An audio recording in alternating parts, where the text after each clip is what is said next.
Talk 49. Young in Vienna. I was young in Vienna and living in a very small flat, only one room.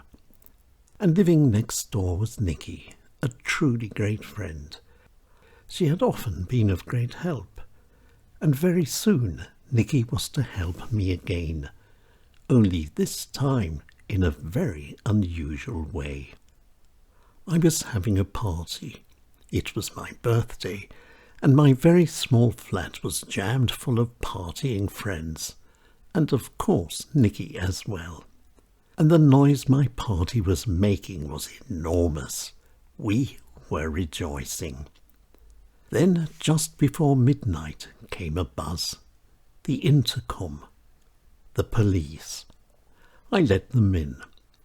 My flat was on the very top floor, and the police would need at least 3 or 4 minutes to make it up to my floor.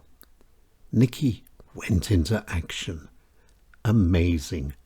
She very quickly ushered everyone next door to her flat. Then, when the out-of-breath policeman finally made it up to my floor, I was ready. I opened the door in my dressing gown. Behind me was silence and darkness.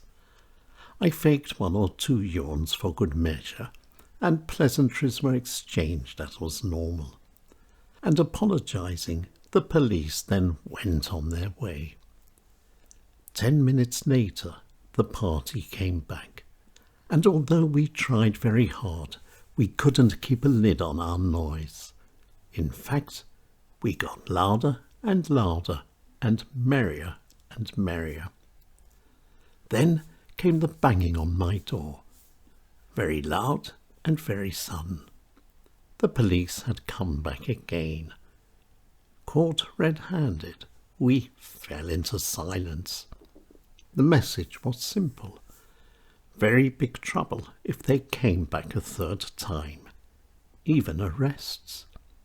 The party stopped dead in its tracks. Everyone left. And that was the end of the party, but not the end of the story.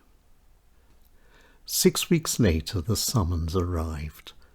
I duly appeared as was ordered. The court found the whole thing amusing. However, being let off with a warning was out of the question. I had committed 2 very serious offences, making fun of the police and disturbing the peace. The fine was enormous. Nikki took over again. She started a whip round. The money came in. Then, after paying the fine, I took Nikki for lunch.